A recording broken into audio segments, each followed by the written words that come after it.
Hello everybody. Today I'm asking the question, should you be playing a premium golf ball?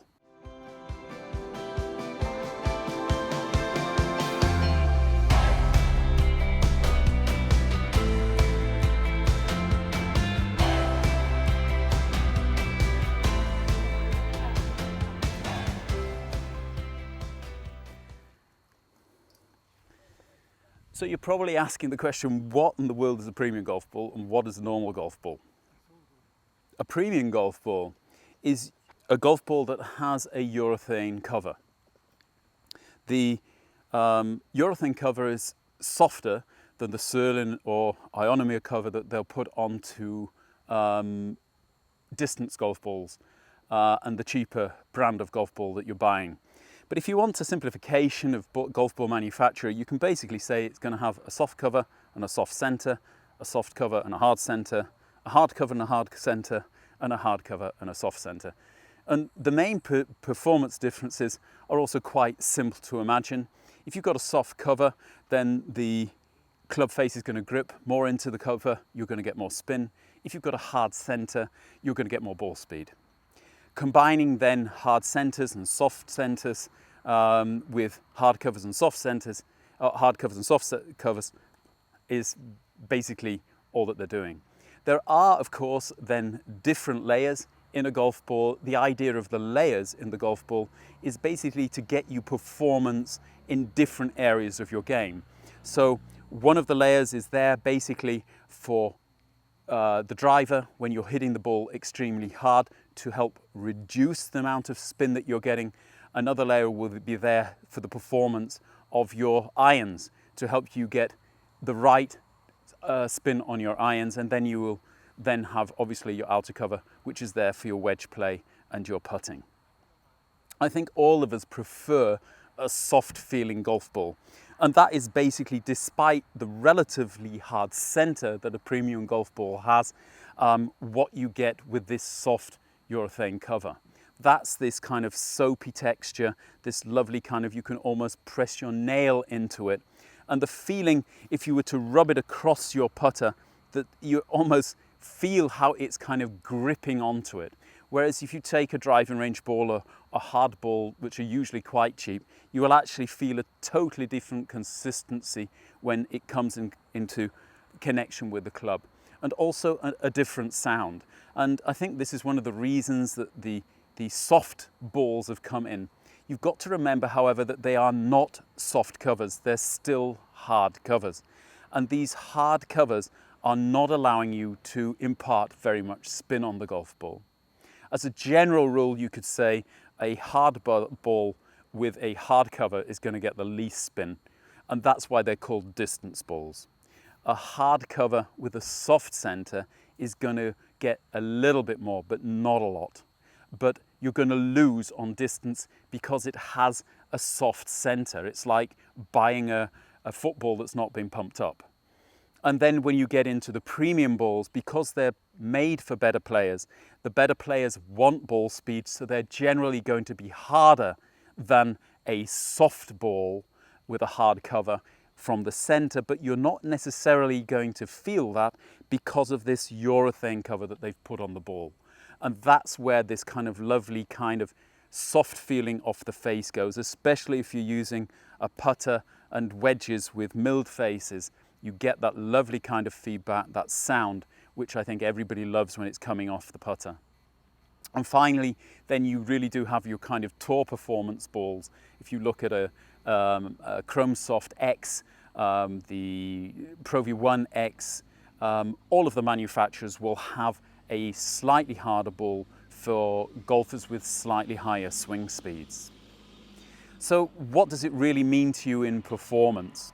Well, basically we're really talking about a jack of all trades with a premium ball and a master of none, unfortunately, with the cheaper levels.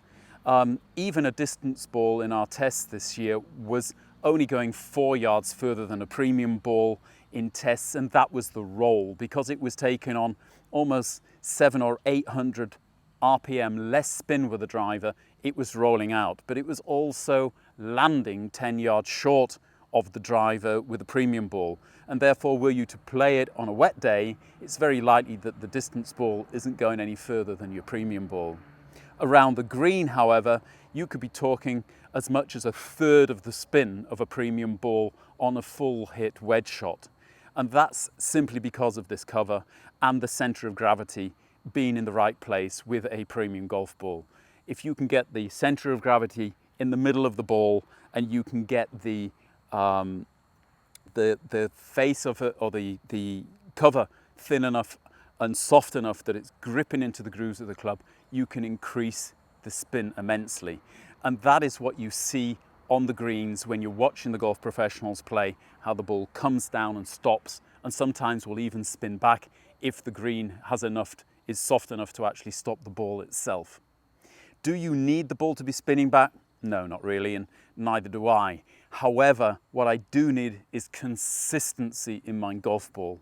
And consistency means if I buy a pack of 12, I expect them all to be the same. And unfortunately, one of the most expensive things in golf ball manufacture is the ones they throw away.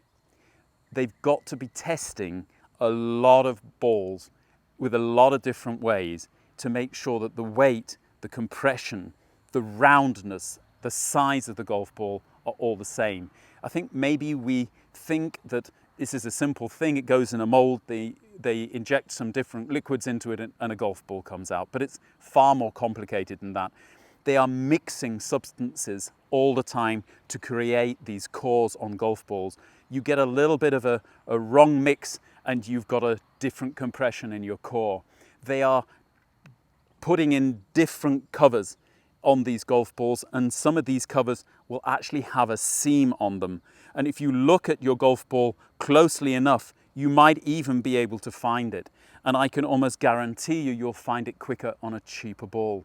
Your ball is less round at that point. The cover is thicker at that point.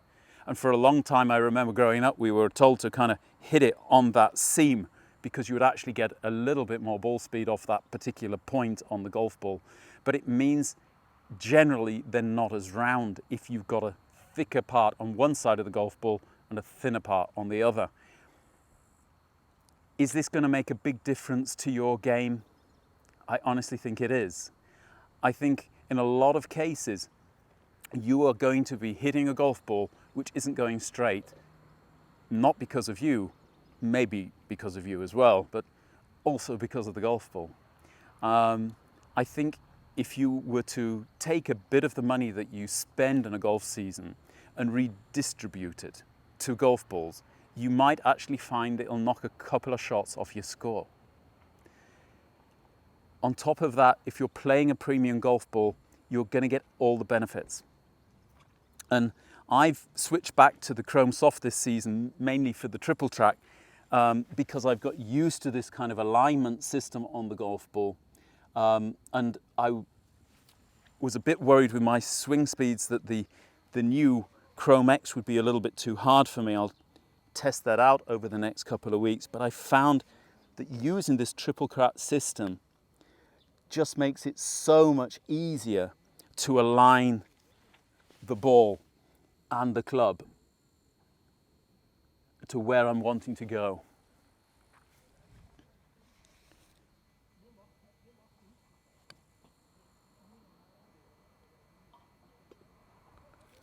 Now, would you believe it? When you're chipping a ball, you want to know where to land the golf ball so it rolls out to the flag. And that means getting consistency in the spin that you're receiving. Now, theoretically, if you're not getting very much spin at all, it just means landing the golf ball a little shorter. However, it can often mean that there just isn't an option because you can't land it short enough.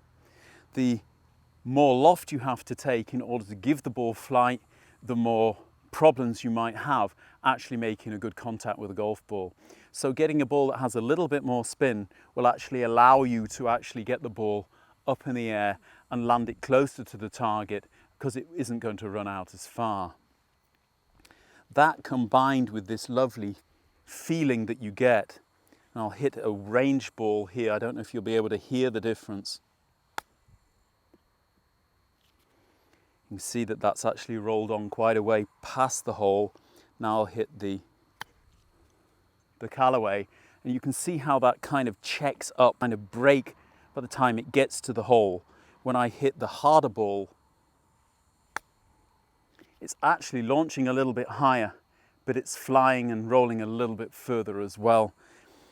It's launching higher because it's skidding over the club face. It's not actually getting as much grip into the club face, so it'll slide up, but then when it lands, it doesn't have that kind of backsmith on the ball to actually stop it.